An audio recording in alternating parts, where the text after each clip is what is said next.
ভাইয়ের ছেলে নিশীথ পরামানিক সে ভারতে প্রতিমন্ত্রীর দায়িত্ব পাওয়া এটা আমাদের আনন্দের বিষয় এবং এলাকার আনন্দ বিষয়, আমাদের গাইবান্ধা জেলার আনন্দের বিষয় এবং এলাকাবাসী সকলে আনন্দ উল্লাস করতেছে। আমরা এত অত্যন্ত খুশি এবং গর্বিত যে আমাদের এই এক সাধারণ বংশগত থেকে গিয়ে ভারতের মতো রাষ্ট্রের স্বরাষ্ট্র প্রতিমন্ত্রীর দায়িত্ব পাবে এবং যার সবেমাত্র বয়স ৩৫ বছর, এত কম বয়সে এটা তো এই আনন্দের কথা কি বলবো, বলা বাহুল্য, সেটা বলার মতো কোনো ভাষাই নেই। কনিষ্ঠ ভাই, সে আমার থেকে 10 বছরের ছোট, সে তার বয়স বর্তমান 34+। সে এত একটা কম বয়সী ছেলে, সে ভারতের মতো কেন্দ্রীয় সরকারের কেন্দ্রীয় স্বরাষ্ট্র প্রতিমন্ত্রী তো লাভ করছে। এর জন্যে আমরা আনন্দই প্রকাশ করতে পারতেছি না যে এতই আমরা আনন্দিত এবং আমাদের এলাকাবাসী সবাই আনন্দিত। আপনারা পর্বের শুরুতেই একটা বক্তব্য শুনলেন। এই বক্তব্যের লক্ষ্য পশ্চিমবঙ্গের বিজেপির নেতা নিশীথ পরামানিক। তিনি গতবার 19-এর লোকসভা নির্বাচনে কোচবিহার লোকসভা থেকে নির্বাচিত হয়েছিলেন। তারপরে তিনি কেন্দ্রীয় স্বরাষ্ট্র প্রতিমন্ত্রী হয়েছিলেন। তিনি নাকি বাংলাদেশি মুসলমান। ইতিমধ্যেই সেই বক্তব্য সমাজ মাধ্যমে ভাইরাল হয়েছে। সেই বক্তব্যের আগে আর একটা বক্তব্য ছিল, সেখানে এই নিশীথ পরামানিক বলছেন যারা বাংলাদেশ থেকে বেআইনিভাবে এসেছেন তারা অবিলম্বে পশ্চিমবঙ্গ ছেড়ে বাংলাদেশে চলে যান। তিনি সংখ্যালঘু মুসলমান সম্প্রদায় থেকে বিলং করেন। তিনি 15 বছর আগে পড়াশোনার জন্য পশ্চিমবঙ্গে এসেছিলেন, তারপরে এখানে বেআইনিভাবে রয়ে গেছেন। এই প্রশ্ন কিন্তু উঠছে। বক্তার বক্তব্য তার ব্যক্তিগত বিশ্বাস, আপনাদের এই বক্তব্যের সঙ্গে আমার কোনো মতামত নেই, কিন্তু যে মতামত সামনে আসছে তাহলে কি এই নিশীথ পরামানিক সংখ্যালঘু মুসলিম সম্প্রদায় থেকে বিলং করেন, তিনি পশ্চিমবঙ্গে এসে নাম পরিবর্তন করে নিশীথ পরামানিক হয়ে গেছেন। সেই বক্তব্যই তো তার যে পূর্বতন জেলা বাংলাদেশের সেখান থেকেই আসছে। এর সত্যতা একমাত্র নিশীথ পরামানিককেই পরিষ্কার করতে হবে। গতকাল কোচবিহারে যখন বিক্ষোভ হচ্ছিল, শুভেন্দু অধিকারীকে দেখে তৃণমূল কংগ্রেসের নেতা কর্মীরা স্লোগান দিচ্ছিলেন জয় বাংলা। সেখানে সেই গাড়িতেই বসেছিলেন এই নিশীথ পরামানিক। নিশীথ পরামানিক এ নিয়ে কোনো মন্তব্য করেননি। তাহলে বাংলার বিজেপি নেতারা এত বড় বড় কথা বলেন, প্রধানমন্ত্রী নরেন্দ্র মোদী এত বড় বড় কথা বলেন, আর তাদের আরেকজন নেতা অমিত মালপিয়া, মাফ করবেন, মালপিয়া নয়, অমিত মালবিয়া, তিনি বলেছেন বাংলা নাকি কোনো ভাষা নয়, বাংলা বাংলাদেশিদের ভাষা।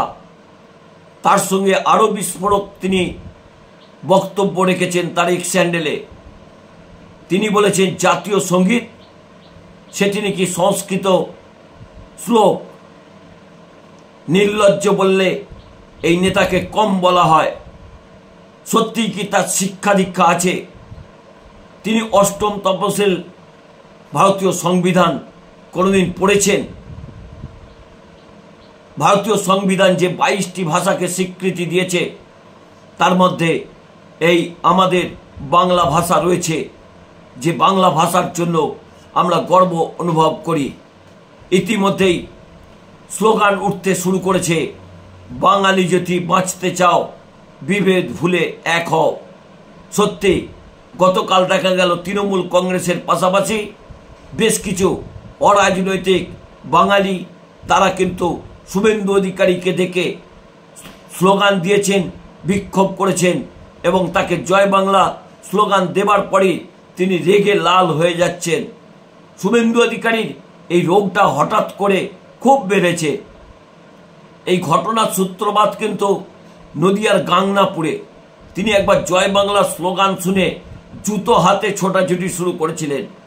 গত কয়েকদিন আগে তিনি আরামবাগে একজন ছাপোষা তৃণমূল কংগ্রেস সমর্থক, তিনি জয় বাংলা স্লোগান দিয়েছিলেন। তারপরে গাড়ি থেকে নেমে এই শুভেন্দু অধিকারী যেভাবে তাকে আক্রমণ করেছিলেন, যেভাবে পশ্চিমবঙ্গের মাননীয় মহিলা মুখ্যমন্ত্রী মমতা বন্দ্যোপাধ্যায়ের সম্বন্ধে কুকথা বলেছিলেন, তা নিয়ে কিন্তু রাজ্য রাজনীতির তোলপাড়।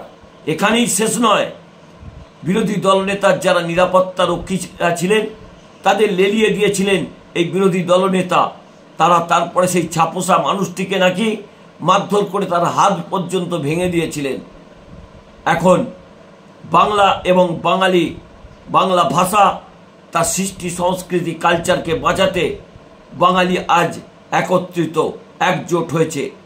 তৃণমূল কংগ্রেস এতদিন পর্যন্ত স্লোগান দিত ভারতীয় জনতা পার্টি বাংলা বিরোধী, কিন্তু গত কয়েকদিন আগে অমিত মালবিয়ার বক্তব্য থেকে পরিষ্কার যে ভারতীয় জনতা পার্টি সত্যিই বাংলা বিরোধী।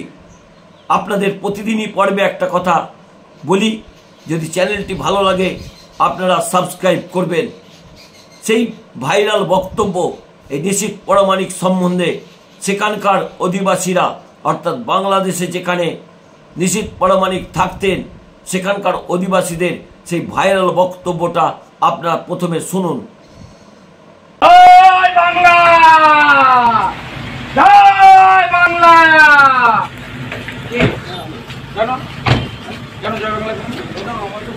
জয় শ্রীরাম, জয় শ্রীরাম, জয় শ্রীরাম, জয় বাংলা, হিন্দুর বাচ্চা, জয় বাংলা, জয়।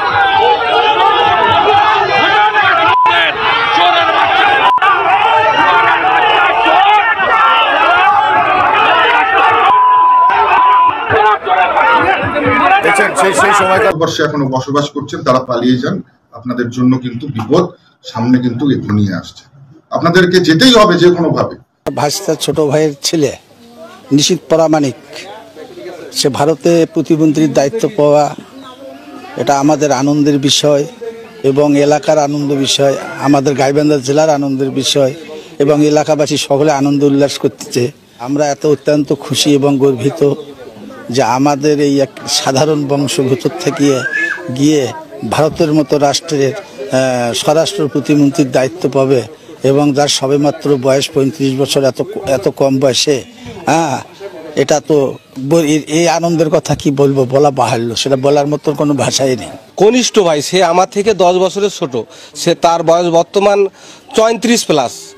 সে এত একটা কম বয়সী ছেলে, সে ভারতের মতো কেন্দ্রীয় সরকারের কেন্দ্রীয় স্বরাষ্ট্র প্রতিমন্ত্রী তো লাভ করছে। এর জন্যে আমরা আনন্দ প্রকাশ করতে পারতেছি না যে এতই আমরা আনন্দিত এবং আমাদের এলাকাবাসী সবাই আনন্দিত। সেই ভাইরাল বক্তব্য আপনারা শুনলেন, সেখানে নিশীথ পরামানিকের বক্তব্য শুনেছেন। বক্তার বক্তব্য তার ব্যক্তিগত বিশ্বাস, আপনাদের এই বক্তব্যের সঙ্গে আমার কোনো মতামত নেই, কিন্তু একটা মতামত আছে, সেটা হচ্ছে সত্যিই কি নিশীথ পরামানিক মুসলিম সম্প্রদায়ের মানুষ? তিনি কি সত্যিই 14-15 বছর আগে পড়াশোনার জন্য এ রাজ্যে এসেছিলেন? এসে তিনি নাম পরিবর্তন করে মুসলিম থেকে হিন্দু নাম নিয়ে নিশীথ পরামানিক হয়েছেন? এই প্রশ্ন কিন্তু জোরালো হচ্ছে, এর জবাব কিন্তু নিশীথ পরামানিককে দিতে হবে। আর এই বিরোধী দলনেতা এখন যেখানেই যাবেন সেখানেই তাকে জয় বাংলা স্লোগান শুনতে হবে। এখন জয় বাংলা স্লোগান এড়াতে গেলে বিরোধী দলনেতাকে হয় কানে তুলো লাগাতে হবে, আর না হলে জয় বাংলার অ্যান্টি অ্যালার্জি ওষুধ খেতে হবে। না হলে কিন্তু আগামী কয়েকটা দিন তিনি কার্যত রাজনৈতিকভাবে ঘরবন্দি থাকতে হবে। কারণ তিনি যেখানেই যাবেন সেখানেই জয় বাংলা স্লোগানের নিদান কিন্তু তৃণমূল কংগ্রেসের পক্ষ থেকে ইতিমধ্যেই নির্দেশ দেওয়া হয়েছে। তাই ঘরে বাইরে বিরোধী দলনেতা যথেষ্ট চাপে পড়ে যাচ্ছে, কারণ জয় বাংলা যেভাবে তাকে আক্রমণ করছে, এই বাংলাতঙ্ক যেভাবে তাকে গ্রাস করছে, তাতে বিরোধী দলনেতার আগামী 26 পর্যন্ত কতবার এই অ্যালার্জি রোগে আক্রান্ত তিনি হবেন তার জন্য আমাদের অপেক্ষা করতে হবে আরও কয়েকটা দিন। আর শেষে একটা কথাই বলি, এই নির্লজ্জ নিশীথ প্রামাণিককে ঠিক করতে হবে তিনি ভারতবর্ষের বাসিন্দা নাকি বেআইনিভাবে বাংলাদেশ থেকে ভারতে প্রবেশ করেছেন। আর তাকে এটাও পরিষ্কার করে জানাতে হবে তিনি কি সত্যিই সংখ্যালঘু মুসলিম সম্প্রদায়ের মানুষ, তিনি কি এখানে নাম পরিবর্তন করে হিন্দু হয়েছেন। আর যে সংখ্যালঘু পরিবারগুলোকে, সংখ্যালঘু সম্প্রদায়ের মানুষগুলোকে বিরোধী দলনেতা এত আক্রমণ করেন, একটু নিশীথ প্রামাণিককে কানে কানে জিজ্ঞেস করুন তিনি কি মুসলিম ছিলেন। নমস্কার, আমি দেবজ্যোতি। আমার এই পর্বটি ভালো লাগলে চ্যানেলটি সাবস্ক্রাইব করে বেল আইকনটি ক্লিক করে আমার পাশে থাকবেন।